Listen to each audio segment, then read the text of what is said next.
Estamos retornando com o programa A Velha Nova Friburgo. O nosso convidado hoje é o descendente de colonos alemães Sérgio Loubach, vereador também aqui na cidade. A gente vai falar depois, mais tarde, no último bloco, sobre o seu trabalho.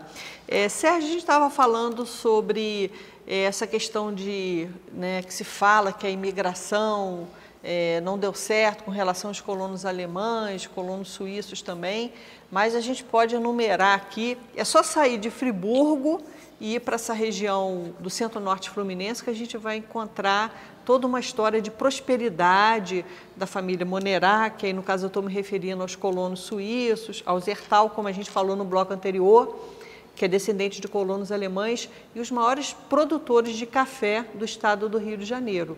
E poderíamos citar outros exemplos aí. E os Loubach ganharam dinheiro? Como é que foi a trajetória dos Loubach? Olha só, na verdade, a trajetória da nossa família também é brilhante, né? A gente escuta muitas histórias. Quais são as histórias, assim? Por exemplo, de pessoas que saíram mesmo vamos falar especificamente de São José, onde eu tenho mais ligação. Os que foram para São Fidélis. Isso, são empresários hoje lá. Pois é, viu? Exatamente. Então, eu conheço um que é dono de uma grande drogaria lá, tem médicos, advogados, né? E tem uma empresa também muito grande na região. A coisa realmente é conforme a senhora está falando. Eles fizeram acontecer, né? Os colonos tiveram que fazer acontecer. Já estavam aqui, né? Retornar seria muito difícil. Então, eu acho que isso impulsionou a eles buscarem novos horizontes, fazerem novos investimentos, buscarem novos caminhos, né? Geralmente, os colonos ou descendentes de colonos se casam entre a própria família, entre primos ou com conterrâneos. Isso. Os Loubach se casaram com outros descendentes de colonos alemães, que você saiba? Sim. Isso aconteceu. Quais famílias, assim? Eu acho que Schumacher. Isso eu me lembro. Porque é muito comum eles se casarem entre famílias. Esses alemães eram luteranos, né? Dessa primeira leva. Isso. Então, Schumacher, né? O Sérgio, você falou, seu pai trabalhou na AGA, né? E quando a gente lembra da AGA, a AGA foi fundada por Hans Geiser, que era tio de uma das figuras mais tradicionais de Friburgo, que se chama Frederico Sicho.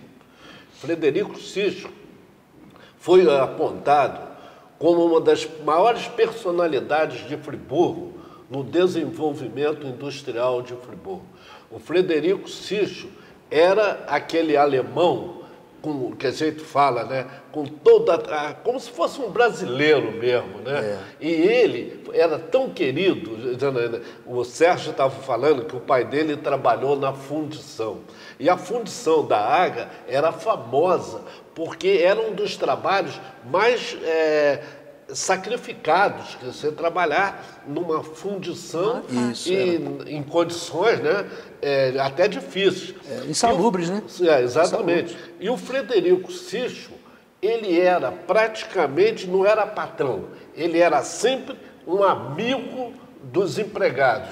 E isso foi durante longos anos. E quantas vezes o Frederico foi homenageado pela Firjan como um empresário padrão, certo? Então, quando você está falando que seu pai trabalhou lá, que raramente você encontra alguém que trabalhou na AGA na época de Frederico Sicho que não seja grande amigo do patrão. Professor Juca, eu fico impressionado com o seu conhecimento.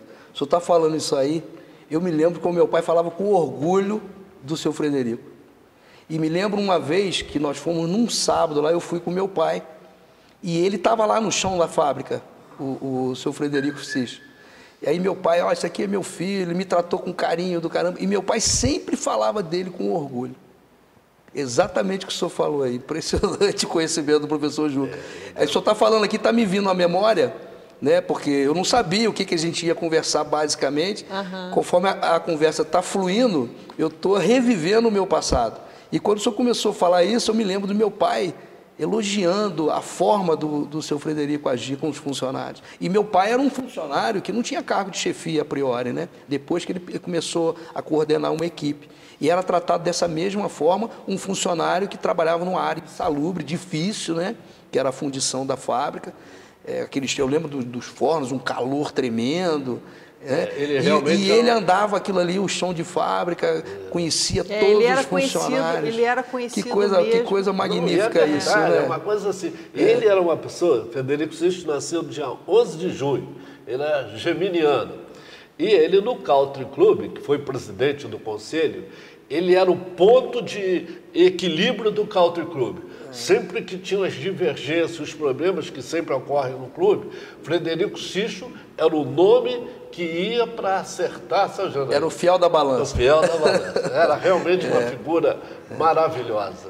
Bacana essa lembrança. E no período dele, né, a fábrica conheceu uma grande prosperidade. Eu me lembro que era exportadora para o ABC muito, paulista, né? Metade da produção da AGA, num determinado momento, Janaína, era para a parte de automóvel. Justo, exatamente. A parte da Volkswagen, né? A Volkswagen. E depois a Auto Latina, né? Que teve aquela fusão com o Ford. Também. Isso. A AGA sempre se destacou e, felizmente, continua ainda, sobreviveu à crise e está caminhando. Exatamente. Mas continua, né? E você, a gente está falando dessa questão das suas memórias, quer dizer, vocês, a família toda, é aquele processo normal, né? De interiorizar. Vocês moravam em São José do Ribeirão, que já nem pertencia mais a Friburgo, né? Isso, já fazia parte já era de Bom Jardim. Bom Jardim, mas vocês deitaram raízes lá, né? É verdade, Aí se deslocam para Friburgo para justamente trabalhar na indústria. Para buscar o trabalho, exatamente. E a história da sua família é justamente a história de Nova Friburgo, que a gente começa a ter uma população rural sendo diminuída e todo mundo imigrando para o centro da cidade para trabalhar nas indústrias, né? É verdade. É exatamente um exemplo, né? E aí, Janaína, a gente tem que lembrar o crescimento na década de 50 para 60 do bairro de Olaria. O que veio dessa região de Valão do Barro, São Sebastião do Alto, toda aquela região norte ali, Cordeiro, Cantagalo, e que vieram morar na Olaria. Por causa dos empregos nas indústrias. Exatamente, dos empregos nas indústrias, né? Olaria, a gente falava, é um bairro operário na época. Né? Exatamente. A própria fábrica de renda, quando construiu, né, onde é hoje o condomínio Vale das Flores. Era Vila Operária. Era Vila Operária com a recreativa. E um movimento enorme, né? A gente fala de era industrial mesmo, né? É verdade. Assim, uma época interessante também, né? Que você hoje, a gente tem várias vilas operárias aqui em Friburgo, né? Ainda ficaram, né? Que é a da Filó. Filó ainda tem alguma coisa ali. E da Ipu a gente ainda tem aquelas casas, mas a gente perdeu essa da Renda Zarp, né? E que ali, na Vila Operária, quando a gente fala Vila Operária da fábrica de renda, é um trabalho maravilhoso que foi feito ali pela esposa do Dr. Richard Indes, a dona Elizabeth. A dona Elizabeth era a diretora dessa escola que tinha aqui na Vila Operária.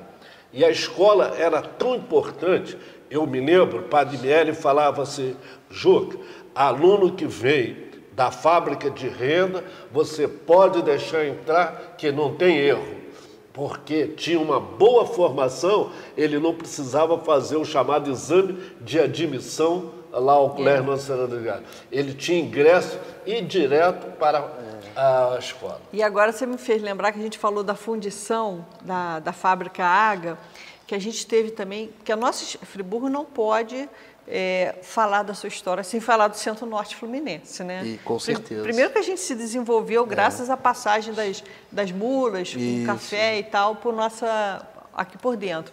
Mas também quando a gente começa a entrar nessa área industrial, como o Juca falou, muitos imigraram dessa região Centro-Norte Fluminense para Friburgo.